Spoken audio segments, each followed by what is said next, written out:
Our trip started in late February as my three friends, John, Steve, Max, and I, drove in my truck deep into the backwoods of Boxwood Gulch to follow the North Fork of the South Platte River. Steve owns a cabin up in the backcountry, so we left my truck there and began our 57-mile hike into the wooded terrain following the river. We had all our camping and fishing gear packed and enough food to hopefully last us the 3-day journey both ways.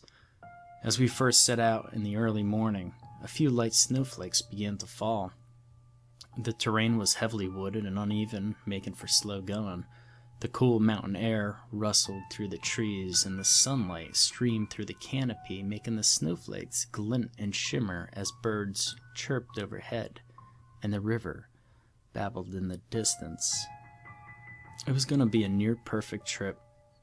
We stopped for a quick rest a few hours in. The weather had been slowly worsening since we had left, but it was only then that we realized how bad it had gotten.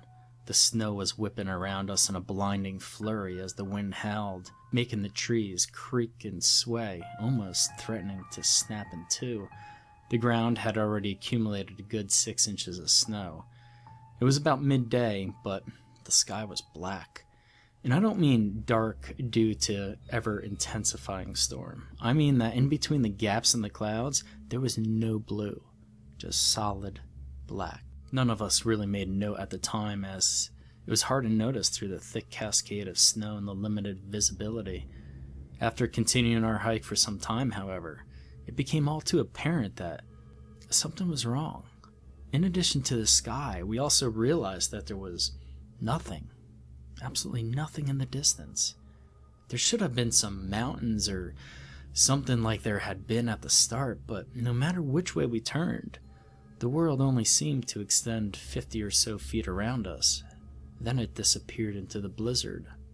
It was nighttime now, or at least it was dark out, but it was 2 in the afternoon. As we walked forward, new things slowly came into view, but everything behind us disappeared, and although we could progress further, we couldn't seem to double back. Once we'd left something behind us, we couldn't reach it again. Steve had forgotten his lighter a little while back when we stopped to eat, but when we tried to turn around and go back, we were greeted by a wall of snow and a fog impossible to see through. Our flashlight's beams didn't penetrate the fog. They stopped as they hit it, as if it was a physical wall. Curious, Steve reached out and moved his hand into the fog. First his fingertips, and then his whole hand disappeared into the haze. We all stood in disbelief, looking at the wall, which was impossibly tall and extended as far as we could see. There was no real gradient to it. Things didn't fade into the distance. There was a clear line where the wall began, but nothing was visible beyond that point. We were making a note of this when Steve muttered something. "What was that?" I asked. I can't feel my hand," he said slowly, as if realizing it as he had said it. Puzzled, he retracted his hand slowly, and then screamed. His glove was shredded, almost disintegrated, and his hand looked like it had been forced through a wood chipper. Deep gashes revealed white bone underneath, and what fingers were left were stripped clean. We all panicked. Oh God, this is bad," Max cried. Steve simply stood clutching what was left of his hand and hyperventilating. We had to get him to a hospital, where he would certainly bleed to death, but we were almost a day's walk from Steve's cabin, which was already remote enough. We were all frantically checking our phones for a signal when the worst happened. Steve fainted. His eyes closed, his legs buckled, and he fell forward into the fog. None of us noticed at first, but when we finally did, all we could see were his legs protruding from the mist. We immediately, without thinking, rushed to pull him out. We grabbed his legs and strained to drag him back into view. Before we even saw him, however, we immediately regretted doing so. We somehow knew what we would find. The thing we dragged out was not Steve, not anymore. All of his skin was cleaved off. his rib cage ripped open with his entrails spilling out in his face. Jeez. It haunts me to this day. Not merely because it was horrendously mutilated, not merely because his eyes had been torn out, leaving only empty sockets, but because it smiled at me. A big, wide smile that started small, but the gashes in his face allowed it to literally stretch from ear to ear. Max screamed and shoved Steve's mangled body back into the fog. We ran as fast as we could, the only way we could, deeper into the woods. Just as before, the snow and fog parted before us, but swallowed up everything we left behind. As we ran and ran, the scenery around us began to slowly change. The trees surrounding us were now withered and dead. The grass was flattened and bleached. In fact, everything around us was dead.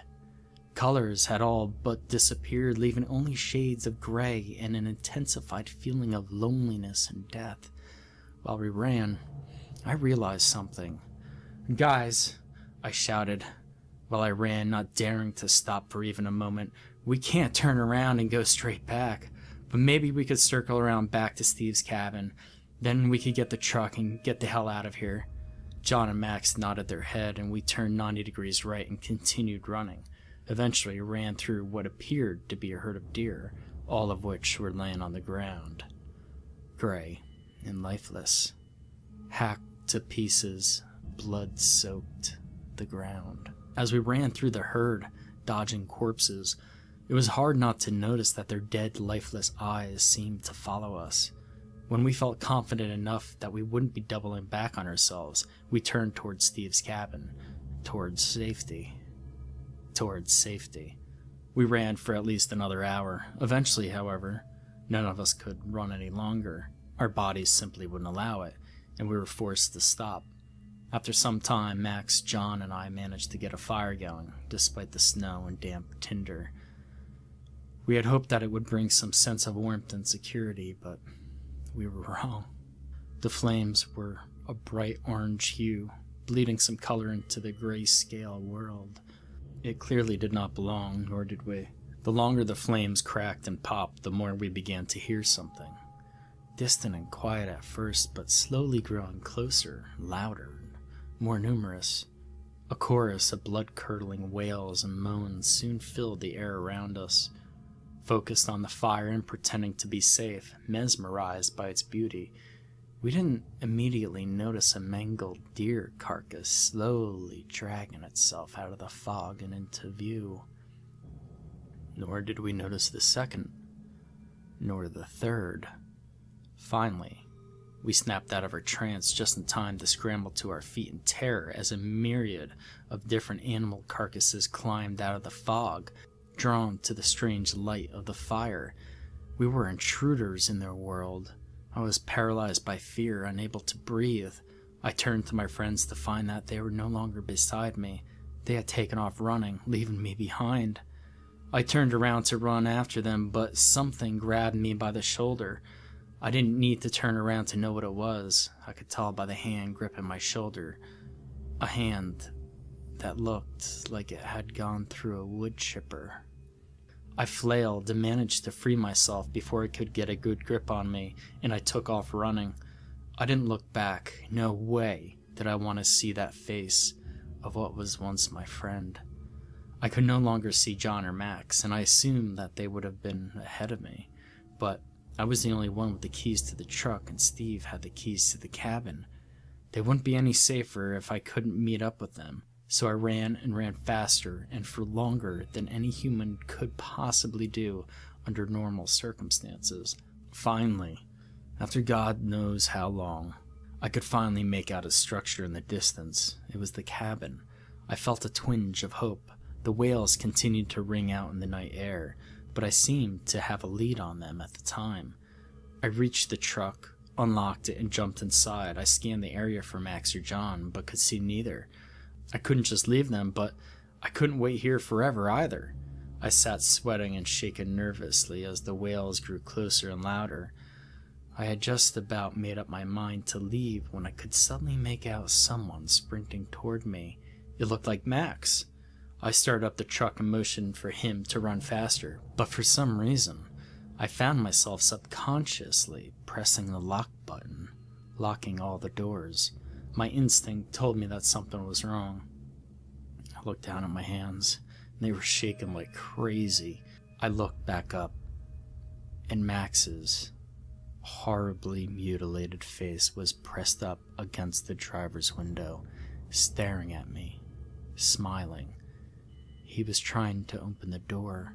I slammed my foot on the gas and drove off, shaking like a madman and holding back the vomit. As I drove home, the sky slowly brightened back up to a blue hue, and I could eventually see the sun breaking through the clouds. It was 9 a.m. I began to see other cars on the road, and the people inside waved at me as I waved at them. Nice, normal people. I went straight home and asked my girlfriend to marry me. Just kidding. I'm sitting in my house right now, door locked and barricaded, windows boarded up, and I'm writing this story. And I felt happy for the first time in a long time writing that ending. But that's not how it ended. I merely wish it had worked out like that. The truth is, as I drove, the sky did not brighten up, the sun did not reappear, and the fog still surrounded me as it now surrounds my house. I hear wailing all around and knocks at my door constantly, and when I look through the peephole, all I ever see is something smiling at me. The stench of death is everywhere. The phone doesn't work, and the TV and radio broadcast nothing but static. And I hear the locks on my door being undone at night, and I must constantly keep watch and relock them. I'm simply waiting for the night they get into my house when I forget to check the door, or when they break through a window, or when I wake up in the middle of the night to see them next to me, their smiles, inches away from my face.